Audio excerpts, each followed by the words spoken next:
What is happening, everyone? Welcome to another Mailbag Monday. My name is Mike. You're watching KMRD Radio Stuff. Got my buddy Satan here. He's hanging out. And, let's jump into it. The first question I want to get in real quick is from a ham named Ed. Now, Ed and I have exchanged emails back and forth for the past few months. He was just asking about batteries and stuff and some advice. And he emailed me this the other day, and I realized I'd never really given an update on what I'm doing with my life. So Ed writes, I remember last year around July that you got demoted at work. I believe that you eventually quit that job. I would say they more kind of pushed me out, but whatever, who cares? Especially the video in September when you were hiking and speaking about losing your girlfriend, it sounded like your only source of income at that time was YouTube. It was. After watching that video, I was a bit concerned about your emotional state of mind. It's much better now. But after watching all the videos that came after that one, it appeared that you've recovered from that girlfriend problem quite well, or so it seemed. Yes, that is all and good.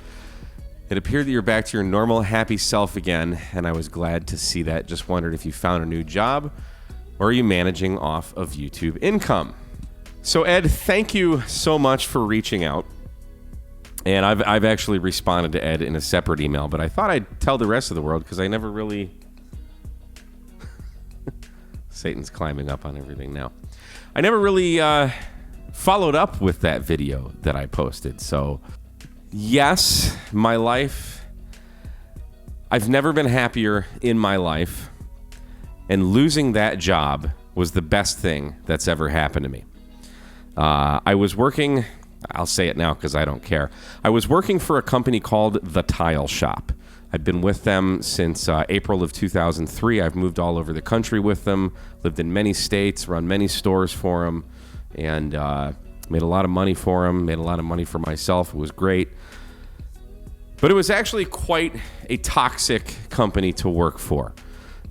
Being in sales, it's always more. What can you do for us now? At the end of the month, it's always push. Come on, more money. And then the beginning of the month, it's like, all right, let's push out what can we do this month to get a good start? It's like, dude, I just gave you everything I had yesterday, and now you want more today. Nothing was ever good enough. There were a lot of, the expectations that they set of you were, I won't say they were unreasonable, but they were certainly arbitrary numbers that they set that I had no input into, that I couldn't negotiate what my store's goal was or anything. Shady operating practices sometimes. So just, I've lost so many nights, weekends, holidays, time with friends and family because I was with, not because of that company, but because it's retail sales.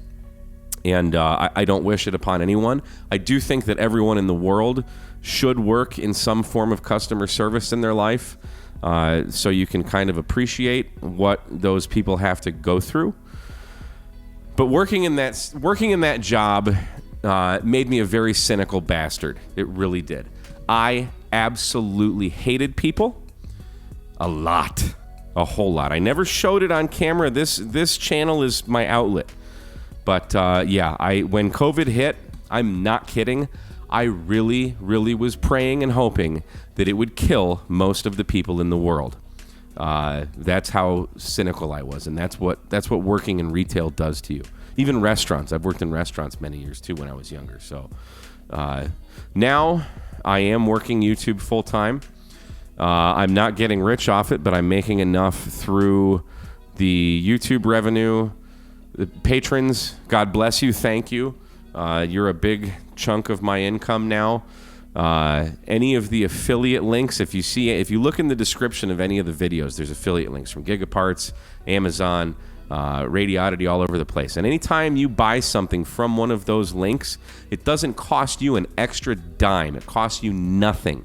But what happens is I or any other influencer, I hate that term, but whatever, we get a small percentage of that. So when I say YouTube, I kind of put YouTube as the umbrella for all of that. And it's getting me by.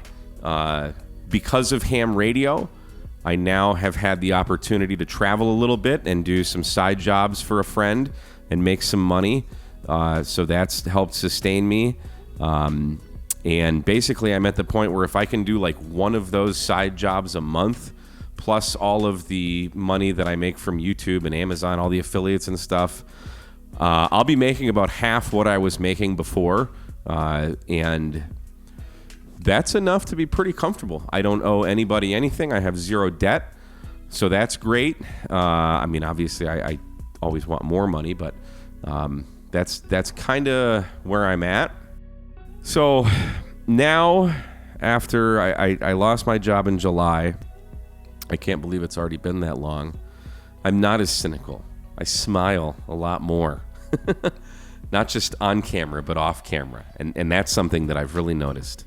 I say hello to people as I'm walking by them, whether it's on the trail or on the sidewalk or in the store. Somebody passes me. Hello, how are you? Just weird. Holding the door for people. Just, it's a completely different me. I was talking to my mom for about an hour when I was going up to Winter Field Day, and she's noticed. And she's so happy that I'm happy. And being able to do YouTube and to share with the world ham radio, my passion, what I love, and get paid for it is the greatest thing in the world. Now, there are some haters, which I don't mind. I think it's rather funny. But there's... I watch a lot of my friends on YouTube that'll post videos to QRZ, and you read the comments, and there's so much negativity, and there's so much animosity for folks like me and my other friends who are doing this and get paid to do this. Well, let's think about this. Think about any musician that you've ever gone to see at a concert or you've bought their record. Well, those are people who are doing what they love, but instead of ham radio, it's singing or playing guitar or piano. And they're getting paid millions and millions and millions of dollars. I'm getting paid way less than that. Think of like, who's that fisherman? Jimmy Houston, the guy that always kisses the bass? Well, he gets sponsorship deals from lure companies and reel companies and rods and fishing line. And he's on TV and people watch them. Like, there's nothing wrong with getting paid to do what you love. I think it's hilarious, the comments on QRZ, but I wanted to shed some light on that because getting paid to, like, everyone in the world, who wouldn't love getting paid to do what you do? Look at yourself. Are you doing exactly what you want to do and getting paid for it? I would say 99% of you are going to answer no to that question. Sure, you might like your job, but is it really what you want to do? So, yeah, losing my job, and when I told my parents that I was thinking of doing YouTube full time, they both said that they thought it was a great idea. Now, that has never happened in my entire life. To get support from both of my parents in my decisions being a good idea blew my frickin' mind. So that right there really solidified that what I'm doing is a good thing. Thank you. I love you, but we're filming. So anyway, just a little update. Everything is better for me because of ham radio and YouTube and every single one of you watching. And I can't thank you enough from the bottom of my heart.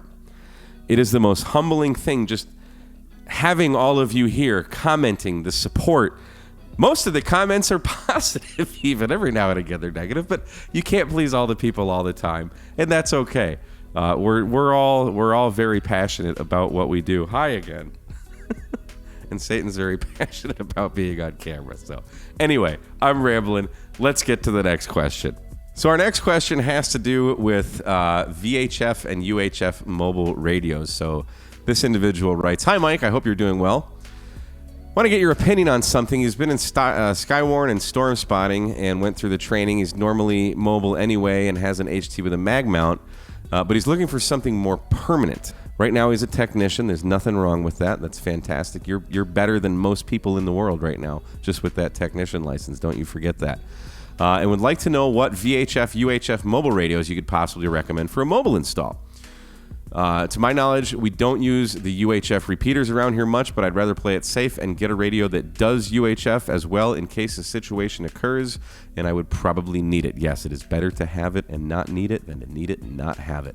Not a big fan of single band radios, personally. Love your show, blah, blah, blah. He also mentions, I cut it off, but he's going to be getting one of the Comet antennas that I reviewed a few weeks ago. Yeah, that antenna is freaking awesome. So, put together a couple things. So, first off, thanks for writing. I have two of these. This is the TYT TH9800. It's a very inexpensive radio. They go for about $200 to $230, somewhere in that ballpark. It's VHF UHF. You can see it's got two different sides there, so you can monitor, two different channels or whatever. Really easy menu system. It's basically a copy of Yaesu's 8900. It's actually a quad band. It does 6 meters, 10 meters, 2 meters and 70 centimeters. 6 and 10 are kind of but it's a cool radio. You can program it with Chirp. I think you do need to buy the programming cable, although this picture I snapped off of, I think I stole this picture from Amazon. Looks like it comes with the programming cable, but I've got one of these in the shack and I've got one of these in the car. The only issues I had with them, the front end is not the greatest. It does desense every now and again. If there's something electrical as I'm driving down the street, it might open the squelch or something like that, but I've never had any issues with audio reports. It's 50 watts. It's a great radio. So if you're looking for something inexpensive, I've been using this radio since I became a ham in 2016. So yeah, and I've liked it so much. One of them died. I actually did buy a third one because one of them died on me. But other than that, I own two right now, and they work fantastic. So you could take a look at that. Another great one to look at from Icom would be the ID 5100. This is a great mobile radio that also does D-Star if you're into the digital side of things. Really easy to program. Icom's menus are fantastic. They're easy to navigate. It's just a great radio. It's been around for quite a while. It's tried and true. Does everything you'd want it to do. Doesn't have APRS though. It's basically just it might have DPRS. I'm not 100% on that, but that's Icom's version of APRS, which unfortunately isn't as popular. But nice, really big screen, big readout. So if you're hard of seeing or something, this probably has the biggest screen of any mobile radio that I'm aware of, including the Yaesu FTM300. This is a little bit bigger than that. So you could take a look at that. The radio that I have my sights on right now, and I do not need another mobile radio, but I kind of want one now because I've had a chance to look at it. And my friend Matt, AE4MQ, has one of these in his car. And when we were driving back from Hamcation, he was showing me it. And it's the Yaesu FTM300. Now, I've been very critical of Yaesu over the years. I love their HTs. I love the 891. I hate their menu systems. They just defy all logic and reasoning, typically. This one is different. This radio, it's like they realized that maybe their menu systems weren't the greatest thing in the world, and they finally woke up. And this one has a logical menu system. So it's very easy to navigate. The screen looks small. It's actually very, very easy to read. In fact, it's probably not much smaller if you take a horizontal screen. This is just kind of stacked. So although it looks small, it's actually very, very easy to read in a car a few feet away. No problems whatsoever. Very nice, bright, colorful screen. It's absolutely gorgeous. It also does APRS, which is something that I'm not into.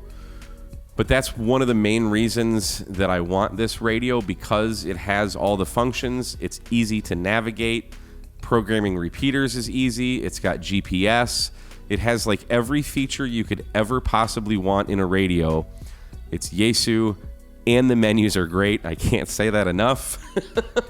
I'm blown away by this radio. So if there were one radio on the market right now that exists, if I had any radio I could pick from in the world, this FTM300 would be the radio that I would put in my car.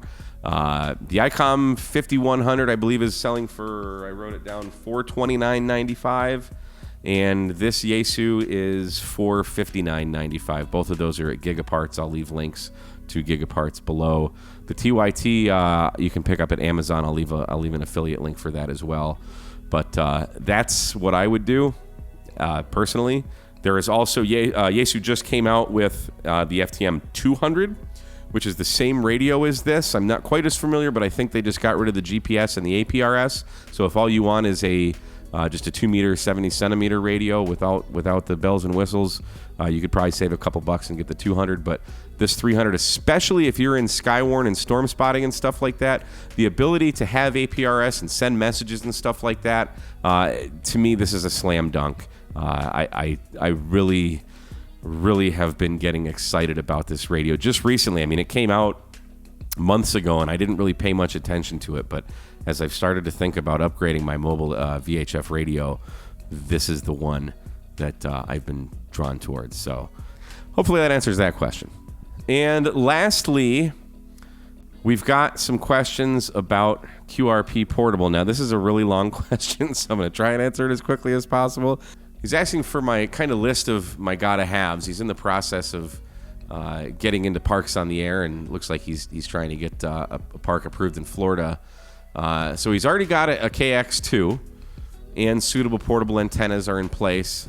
He wants to know what I recommend, brand, model, source. For solar panels, he's talking about portable 60, 100 watts. So if all you're doing is QRP, with a KX2, that radio takes so little power to run, I would think a 60 to 100 watt panel would be just hugely overkill. It would be bigly overkill. If that's what you want, depending on, if you've got KX2 money, you could look at some of the Power Film solar panels.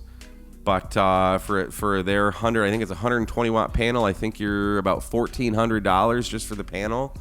You're probably $800. I don't know if they make a 60 watt panel, but they do make a 30 watt panel, but I think that's like $300 or $400. They're not cheap at all. I use Bioenno panels. Here is the 60 watt Bioenno panel. This unfolds. There's 2 panels inside of it, but still pretty big. But it's very, very capable of charging your batteries. For QRP, I personally like this Bioenno. This is a 28 watt panel. Unfolds. You get 4 panels in there, and you'll get about 1.5 amps of current out of it on a good sunny day.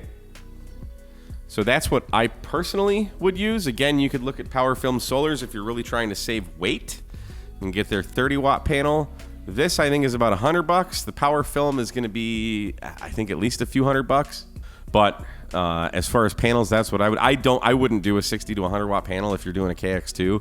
You just don't need it at all. That's way too big. It depends on what you're trying to do. For me, QRP is about getting it as light and compact as possible. So adding a 60 to 100 watt panel, unless you have an unlimited budget, yeah, get the Power Film. But I would get that 28 watt Bioenno panel. That's one of my favorites. As far as charge controller with the solar panel, DC power supply, and battery inputs, the Buddy Pole Mini, yes. That is the Buddy Pole Power Mini 2 that I just picked up. I've only used this once. I've seen many, many reviews on these things. I'm in love with this. This is an RFI quiet solar charge controller, so zero noise on HF. It's you've got your DC input, so your battery right here, but you don't necessarily have to hook your battery up to there. You can hook just a 12-volt power supply up there, or 13.8, and then here's your 2 loads. You've got a nice screen that's going to tell you everything that's going on. Your solar panel, where is it? Your solar panel goes here where the yellow is. But keep in mind, yes, this is a solar charge controller, but you don't have to just use it as that. I don't typically use solar when I'm out just for a couple hours. I don't really need it.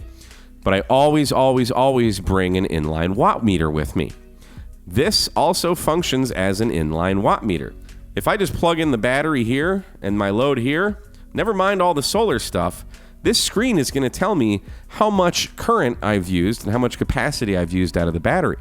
Much, much better than a lot of those inline watt meters that you're going to see on the market. Even the PowerWorks one, I've bought a couple of them. They're very hit or miss. They're not all. I've lucked out once, and the first one I got is pretty accurate. I bought a couple others over the years and returned them because they weren't accurate. So PowerWorks has very much lost credibility with me. I don't think I'll ever buy another PowerWorks watt meter. You might as well buy the cheap $15 to $20 ones because they're all as inaccurate as the next. There's no quality control whatsoever in any of them. And you could buy 10 PowerWorks watt meters and you'd get 10 different readouts. So, I do not recommend PowerWorks meters at all anymore. The one that I have is a fluke. Battery boxes, again for QRP, I don't bring my battery boxes out when I'm running QRP. They're big, they're heavy. So here's Little Geek compared to my head. I mean, this is a little ammo box. There's a 12 amp hour Bioenno in here. You can see I'm holding it with my thumb. It's light, but again, QRP, we don't need that much. Here's Big Geek. Look how big this thing is. This is giant. I mean, this is like, here we go back to the 80s with Breakin' 2 Electric Boogaloo. We got a big stereo right here, you know? So I don't bring this for QRP either. For 100 watt activations, absolutely. Is a battery box great to have? Of course it is. I recommend everyone have one of those. But for batteries, I would just rock. I love these little 3 amp hour Bioennos. This is the BLF 1203W. I'll leave links to these in the description. This right here should rock your KX2 all day long. Now, if you want to just have a little bit more power in reserve, I don't see any reason why you would need anything bigger than this. This is the 6 amp hour Bioenno. This is the BLF 1206 Alpha. Again, I'll leave links to these. This is what I use for my Zygu G90 when I'm running 20 watts. So if that 6 amp will handle the 20 watts with the G90, you will definitely be fine with your KX2. Now, as far as computers, I'm a Mac guy. I don't have any really small computers, but you're asking for a computer that's highly portable, small screen, powered from a DC source, and capable of handling the needed software. Software like Hammers, to be fully capable of doing a POTA. Well, look in your pocket. That right there. There is your computer that's highly portable with a small screen, powered from a DC source, 5 volts, and capable of handling the needed software. This is what I use 9 times out of 10 when I'm portable. I use my phone with Hammers. I rarely bring my computer. Now, I'm not doing digital or anything like that, so I don't need a computer. Just for logging, your phone or tablet will work just fine. He's already got a high-tech charger and a J-pole ready to order. That's great. Might get some HyperFlex 5 to replace the 8X. While I think Messi and Poloni is the absolute greatest coax in the world, I don't think that I know that. If you're just doing QRP, HyperFlex 5 or 8X, probably a little much. I personally use RG316 when I'm portable. So happen to have some here. Looks like this. Very, very thin. You can pick this up from Pactena. He sells some RG316. But you could probably just Google RG316 and pick some up. Very lightweight, very portable. This is probably, this is probably at least 50 feet right here. Very, very tiny. I usually only bring about, I think it's a 20-foot run. So very lightweight. That's what I would do. Those are my Mad Mike suggestions. Apparently I have a new name. I'm another name for me, Mad Mike. I like it. So anyway, those are my suggestions. Take them or leave them. And but it's such a highly personalized thing, you know, what you want to use to take portable or anything. So yeah, do your research, figure out, you know, make a checklist of your wants and wishes and needs and expectations and all that, and go with the things that check off the most boxes for you, because what's right for me might not necessarily be right for you or anyone else. So go with what you feel is ultimately the best. Anyway, guys, thanks for watching. If you want to have your question answered, email me, k8mrd@icloud.com. In the subject, put Mailbag Monday, so I can know that it's a question for Mailbag Monday and not just something else. If it's an email, I will leave your name private unless you say otherwise. If you leave a comment on the channel, I will make you public, and hopefully you won't turn out to look like an idiot. That spot is reserved for me. I'm the only idiot around here. So, anyway, guys, don't forget to like, share, subscribe, thumbs up, all that other jazz. And until next time, we will see you again on another episode of K&MRD Radio Stuff. 73, guys.